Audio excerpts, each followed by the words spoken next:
All right, so the next one here, internal documents show Vietnam preparing for a possible U.S. war.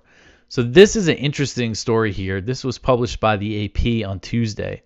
So a year after Vietnam elevated its relations with Washington to the highest diplomatic level, an internal document shows its military was taking steps to prepare for a possible American war of aggression and considered the United States a belligerent power, according to a report released on Tuesday.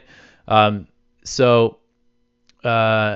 is an internal document that a human rights organization said that they got, and it's warning. They're worried that, in the name of strengthening deterrence against China, the U.S. and its allies are ready to apply unconventional forms of warfare and military intervention, and even conduct large-scale invasions against countries and territories that deviate from its orbit. That's the language in the document.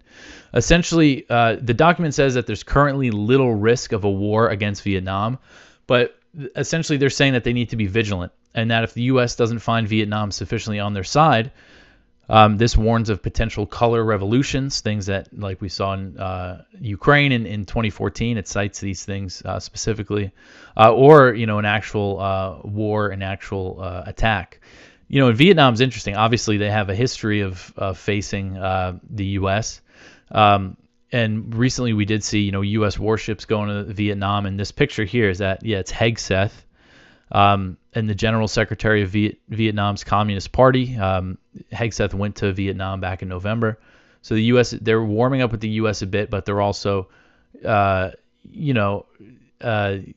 friendly with China. They also have, when you look at the South China Sea, Vietnam also claims a whole bunch of the South China Sea, almost as much as China, and they've been building there and everything, and you never hear about that from, the U.S. It's always focused on China's claims. So they have their disputes with China as well. Of course, they have their history with China.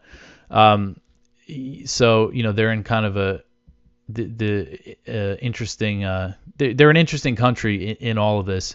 And seeing that they are worried about some sort of U.S. aggression, whether it be direct military intervention or support, for some sort of revolution or destabilization campaign.